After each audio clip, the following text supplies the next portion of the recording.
tayo.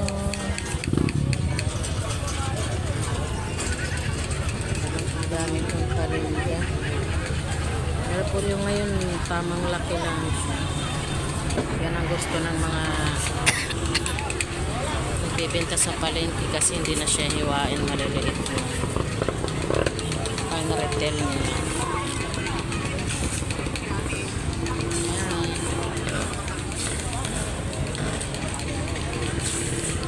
Kunti lang mga tao dito, guys.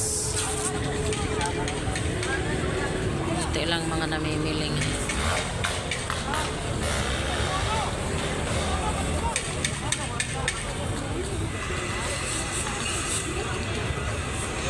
Guys, thank you for watching.